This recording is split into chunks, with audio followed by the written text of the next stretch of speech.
Okay, welcome everybody. Um, let's talk more about sabbaticals. Today I want to talk about concerns about sabbaticals. I do know that a lot of people have concerns about sabbaticals. I had people send me any concerns they have and I didn't get anything, but I just picked from the things that I've heard, either through the grapevine or from individuals who've talked to me now and then, and from the concerns that I've heard from other people who've heard them. So including some of the literature we have even has addressed some of the common concerns with sabbaticals. So I still want to address the drawbacks, the dangers. Sabbaticals are not mandated in scripture, so we need to be wise. There may be some reasons that pastoral sabbaticals are a bad idea. And even if they are a good idea, we need to be wise about what the potential drawbacks are so we can make sure and do them in that case in a way which is as sensible as possible and which shields us against potential drawbacks. Because everything that we do without this just sort of our not mandated in scripture, but just sort of our attempts to make sense of things, we always need to be aware that we might be getting something wrong. So here we go. First of all, to review the state of the situation, does the Bible command pastoral sabbaticals? No, it does not. Does the Bible forbid pastoral sabbaticals? No, it does not. So does that mean we can just do whatever we want? Well, in a sense, we do have liberty to make whatever choice we think is best, but we can do better than just whatever we want. We can seek to implement biblical priorities. And as long as we have the right heart and are seeking to implement biblical priorities and follow the biblical instruction where we find it, we can be confident that that we can trust God to redirect us if we're doing things wrong. Okay, so what are some of the concerns about sabbaticals? There were two really important ones that I think I need to address and spend a lot of time on. First of all, a lot of people just say, aren't we just following the world in this? Are we just being worldly by having sabbaticals? And secondly, I think there's been a lot of concern about the process through which we arrived at having sabbaticals. And so I want to address those in more detail. And then there's a whole bunch of other concerns that I'm just going to do quickly at the end. And if I've missed something, I apologize. This is the best I can do with what I've heard. All right, so first of all, aren't we just being worldly? Well, first of all, my first teaching on sabbaticals really addressed this. I don't think we are. I think we have biblical liberty to do various kinds of things. I'm sorry, I was checking. I thought I heard somebody knocking. I wanted to make sure that I'm fine. So I don't think it's worldly, but I think this is a good question that we need to ask so that we don't do something worldly. So we need to think about what is worldliness? What does that mean? So first of all, let's talk about what the scripture uses as a definition, or at least as a description. The best passage to understand worldliness is probably this one in 1 John. It says, "Do not love the world, nor the things in the world. If anyone loves the world, the love of the Father is not in him. For all that is in the world, the lust of the flesh and the lust of the eyes and the boastful pride of life, is not from the Father, but is from the world. The world is passing away, and also its lusts, but the one who does the will of God lives forever." Okay, so let's just sort of break this down a little bit and think about what worldliness means here. First of all, it says, "Do not love the world, nor the things in the world." So the world here, I think is pretty clear even from this and just the meaning of world, and from elsewhere where it's used elsewhere as well. The world is referring to society or culture, just all the people around us, especially as they are set up to not be following God. It's sort of culture apart from God, and so it's peer pressure from society. It's the environment we're in, the way people think and talk around us when they're not following God. Notice that it says loving the world is opposed to loving God. If anyone loves the world, the love of the Father is not in him. The world is opposed to God, and so to love it, to value what it values, to pursue what it says we should pursue, to take its value system on ourselves, is to reject the value system that God calls us to, because they're incompatible. They don't fit together. So that doesn't mean that every single thing we find in the world, like grocery stores or cars, are automatically opposed to God, but it's the system and the values and the culture that's built upon denying God and denying God's importance, and it will put us in opposition to what God is calling us to, what the Father is demonstrating for us and calling us to. And then notice that it says the world is passing away. The idea is that the world is this world, this current world, and we're living for a new world. We're living for a new age. We're living for a new kingdom.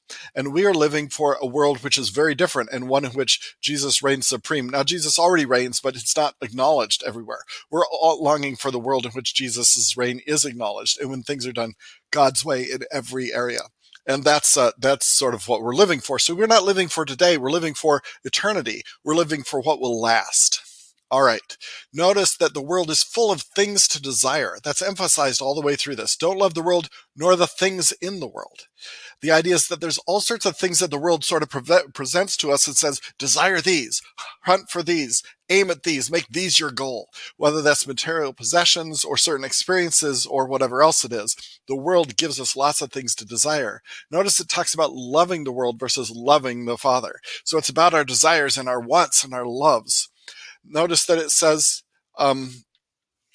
this is covered up by my picture, sorry. It says the world is passing away and also its lusts. So there are lusts in the world. There are desires about the world. So it is our desires and goals primarily that make us worldly. It's less about our actions, although those can be part of it. It's a lot more about why we do what we do, and what our value system is, what we value, what we aim for, what we long for, what we want. It's about what we love. And notice, of course, this central piece, which talks about the three lusts in the world. All that is in the world, which is what? Lusts, desires. The lust of the flesh, the lust of the eyes, the boastful pride of life. The lust of the flesh, craving physical pleasure of one form or another. The lust of the eyes, looking around at the things that the world presents to us and gravitating towards that, seeking that, making that our goal. The boastful pride of life, when we look around at the world and crave its approval and crave to be famous and to be important and to be significant in that need for significance. All of those things are supposed to be met in God. But when we look to meet them in the flesh and in the things of the world around us, in this our material possessions, and when we seek to get significance from just how the society sees us, all those things keep us from loving the Father in the proper way. And those are not from the Father, they're from the world. So again, it's all about our lusts and our desires and our goals and our motives. That's the primary meaning of worldliness. Now, what else do people mean by worldliness? There's another set of things they mean that are also found in Scripture, and I don't want to deny this piece of it as well. And that's that there's a world's way of doing things versus God's way of doing things.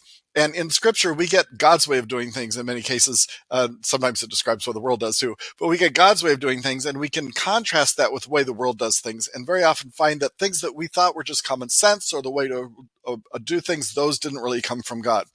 One of the best examples of this is just to think about Canaan versus Israel. When Israel moved in and conquered the promised land and took it over for themselves, God left them a lot of instructions. And some of those instructions were specifically aimed at Canaanite society, Canaanite religious practices, and saying, do not do what the Canaanites did. I was judging them for what they did. Don't you do the same thing. And there's a lot of things where he says, don't do this, not because it's so much wrong in itself, as because if you do it, you'll be drawn into the way the Canaanites were living, into their patterns of behavior and their patterns of thinking. And so there's a lot of stuff in Leviticus and Deuteronomy and so on that say, don't you dare live the way the Canaanites lived. You're my people. You're going to live in a different way than the rest of the world does. And that's sort of embedded in a lot of the scriptures.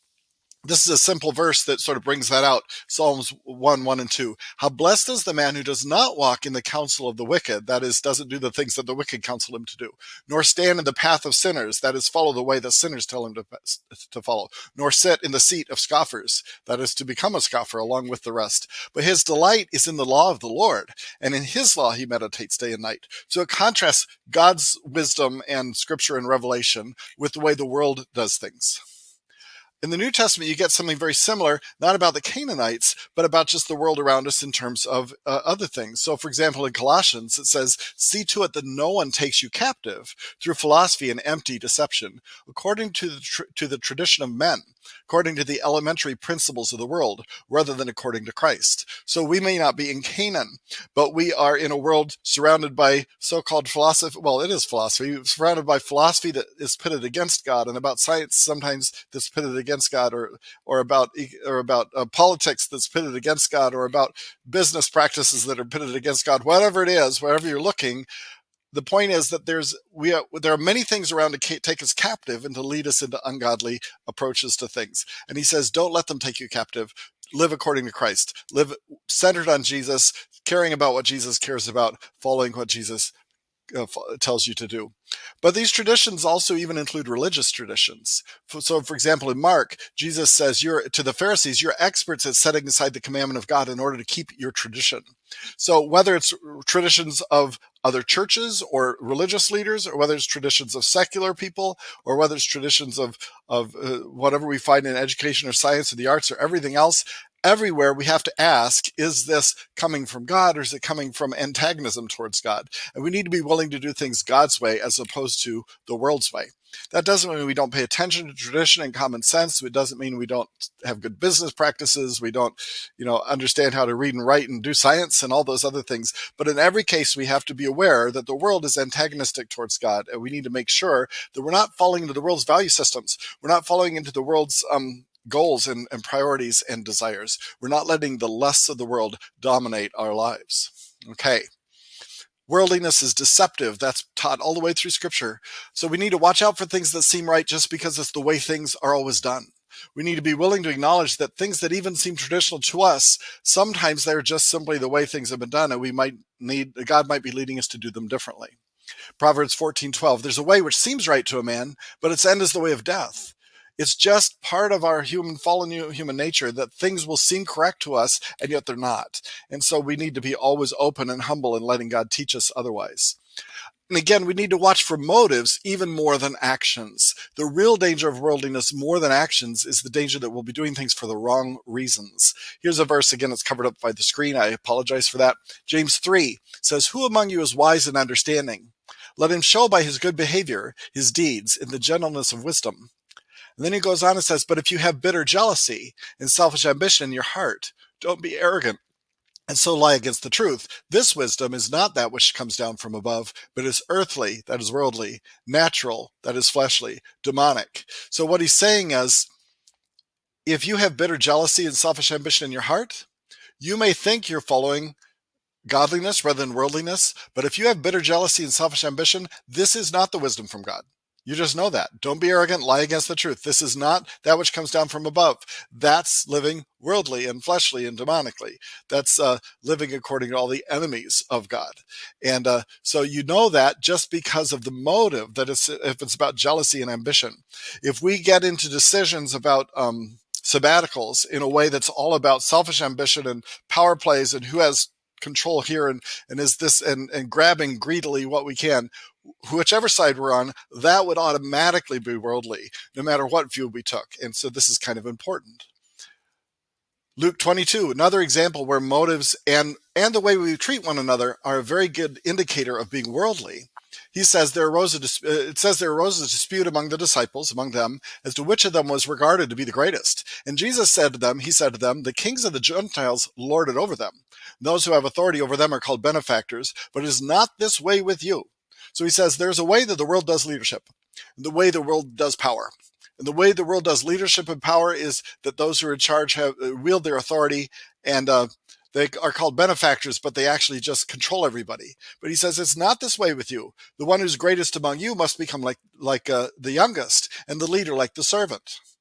For who is greater, the one who reclines at the table or the one who serves? Is it not the one who reclines at the table? But I am among you as one who serves. He says, notice, I'm not trying to take the role where I have the most power, the most influence, the most authority. On the contrary, I'm here as a servant. I'm here in meekness and humility and service to you all, and in love. And that's part of what it is not to be worldly, is not to get caught up in the wrong kind of political game playing. We're supposed to be living as servants of one another. Okay. So what does all this mean for sabbaticals? Well, it means we need to ask why we want to have them. Is the reason that I'm promoting sabbaticals somehow because of selfish ambition or wanting to control things or wanting things for myself? Is it to get is it to make the world applaud and say, look how good a job you're doing? Or is it to fit in with whatever the conventional wisdom is? All those would be wrong reasons to have them.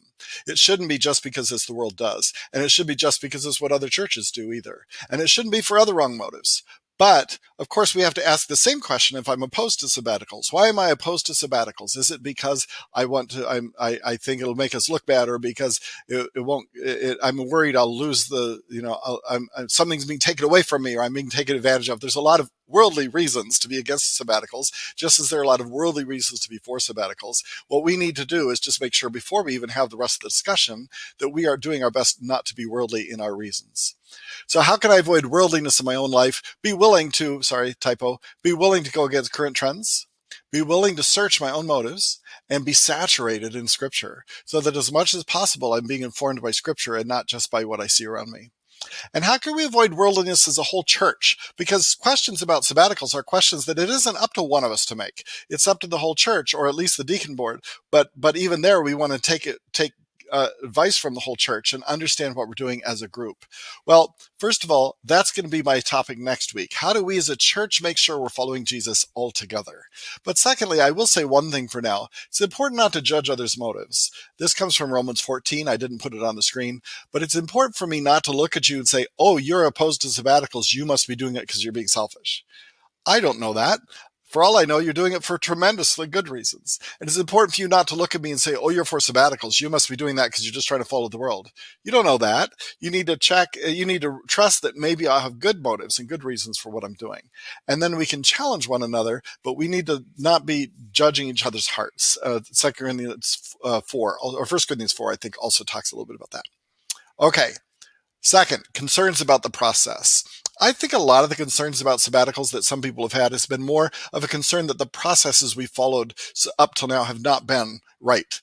There's two questions. One, has there been a spirit of openness and transparency between the congregation and the leaders? And secondly, did we follow the right process? And I'm putting these both under the concerns about the process section, but we need to think about both. So first of all, was there a spirit of open and transparent communication? Well, I think that's definitely what we in the deacon board and the pastors and staff also, we will definitely want that.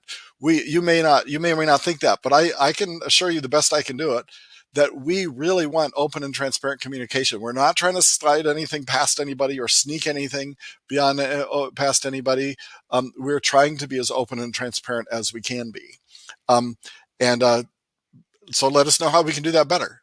And this set of teachings is part of that. We're trying to talk as candidly as we can. I'm trying to talk as candidly as I can about why I believe what I believe and to be as open as I can to where people may disagree. Jason's doing the same thing on Sunday mornings in his own way. So in the future, for sure, anytime you have questions, come to one of us and we can try to address them. But at the same time, you do need to realize our chief concern isn't to keep everyone happy.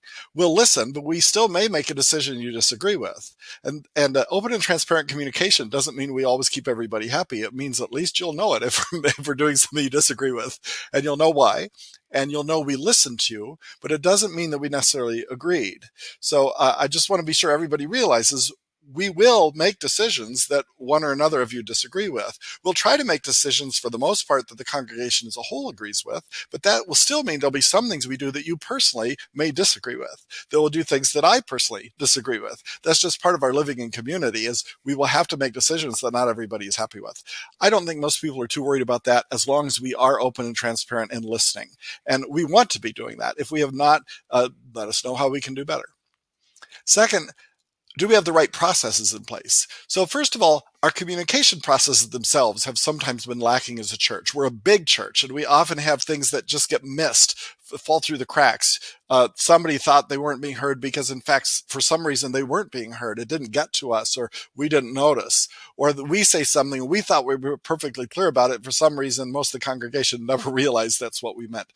I think we're getting better at this every year. I think we are growing significantly in this area, but I still think we need to continue to improve. So by all means, we are interested in how we can grow in that also.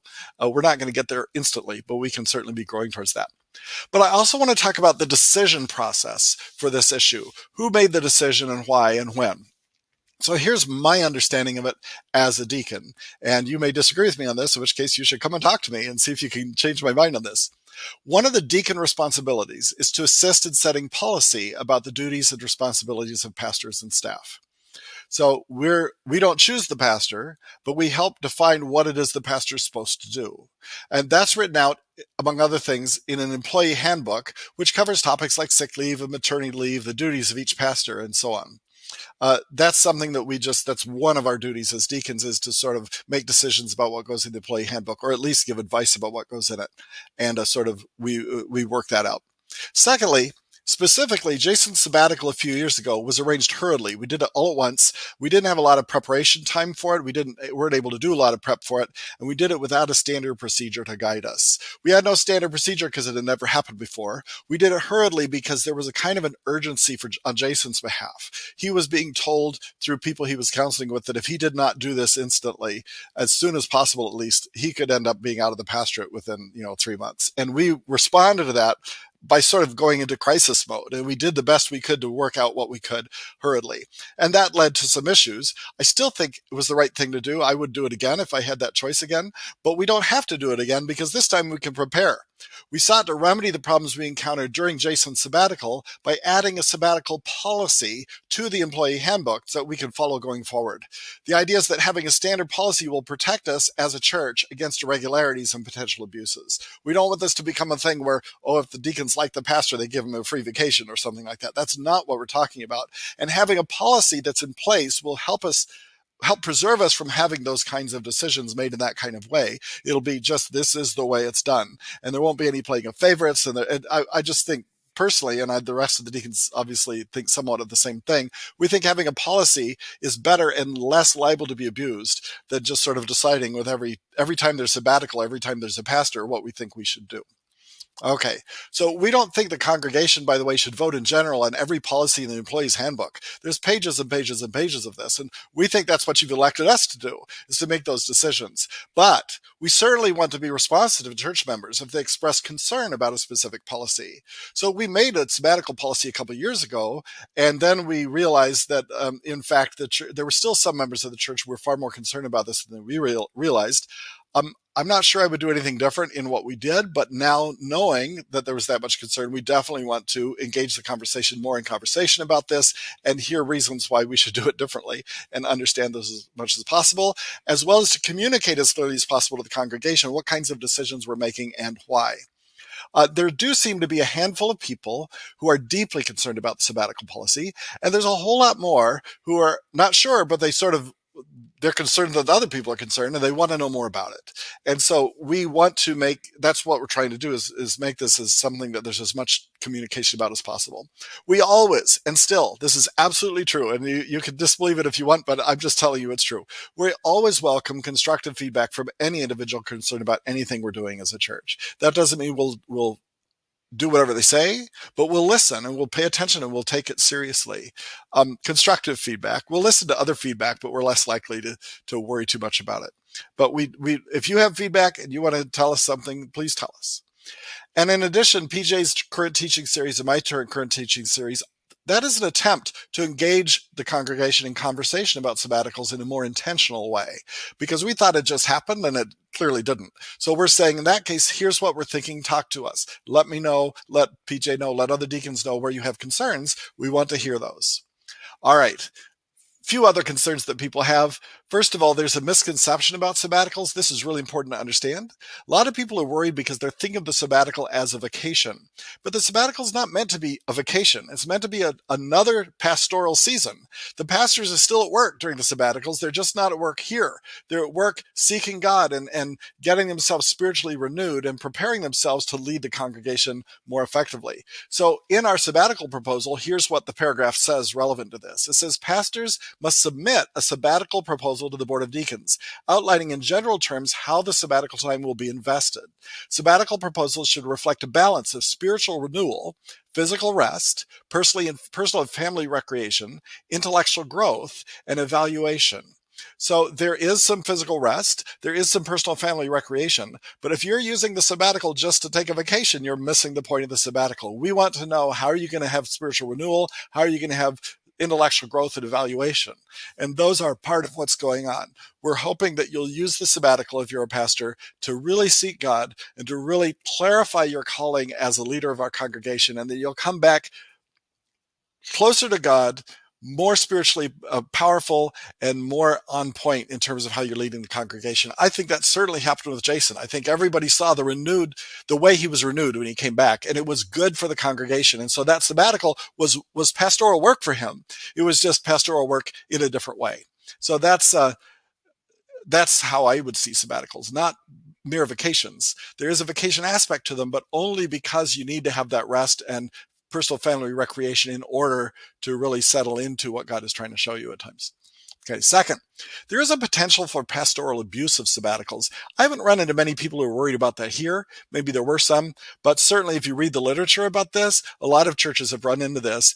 Some churches, pastors have used the sabbaticals to go look for another job. They're like, I think I'm going to leave, but I'm not going to tell anybody. I'm just going to take a sabbatical and get paid while I go look for another job. That is an abuse of the process. And here's what we've put in our proposals as of the time of my making this video.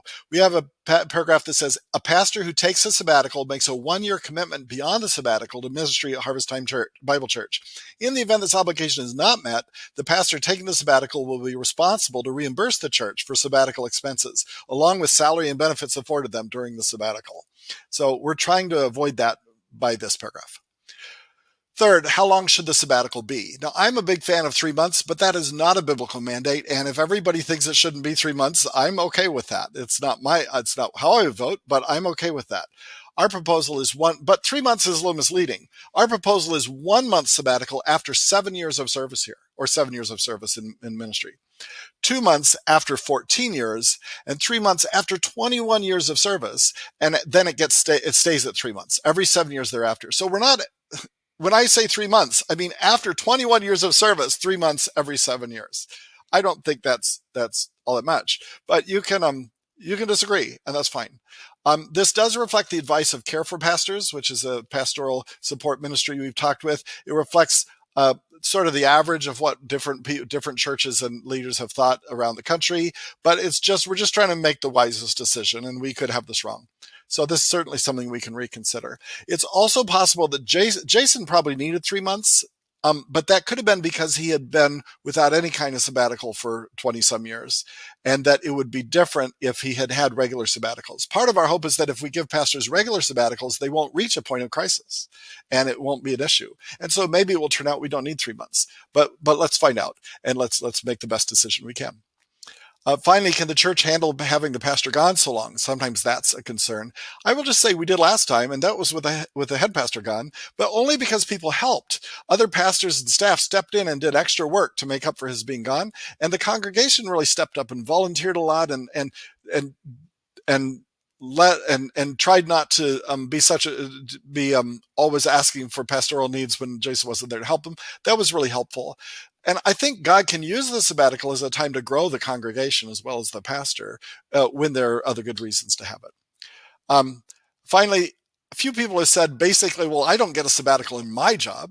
So my thought is, first of all, sabbaticals probably aren't necessary for every job. Remember the purpose of sabbaticals. If you think your job would benefit from you taking 3 months out to really seek God's calling for how you can do your job better, then I guess you can try to talk to your employer and convince them to let you do that. But we're not talking vacations. We're talking seeking God for how to do your ministry better.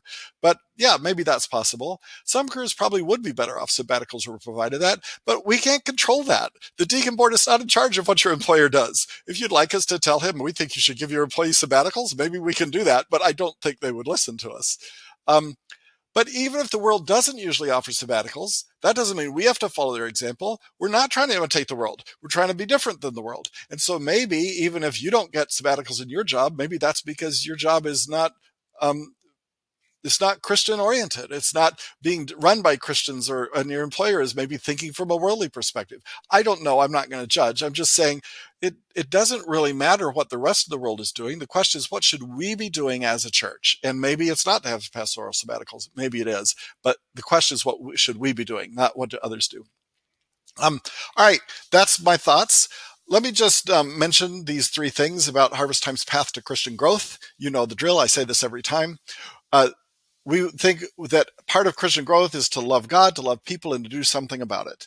And we have different mechanisms that can be helpful for that if you want to take advantage of them. So let's see. I think I talked about do something about it last time. Let me mention the love God. Some of you may not be able to attend our church service or any church service in person for various reasons. That's understandable in that case. At least you can see us online, and that's helpful. If you are able to gather together with us for worship, we definitely invite you to do so. There's something about coming together with all the saints together for worship that, first of all, can encourage you and can encourage us.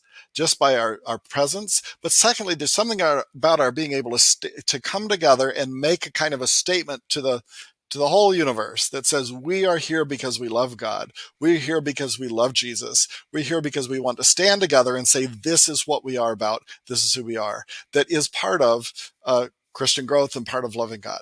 Again, that doesn't mean you're not loving God if you can't do it that way. You'll have to find some other way to try to sort of accomplish the same tasks. But we encourage you to be here on Sunday mornings if you're not. And if you are, great. And look forward to seeing you if you're in the same service I go to, and to seeing you occasionally, even if you're not. Okay, thanks. See you next week.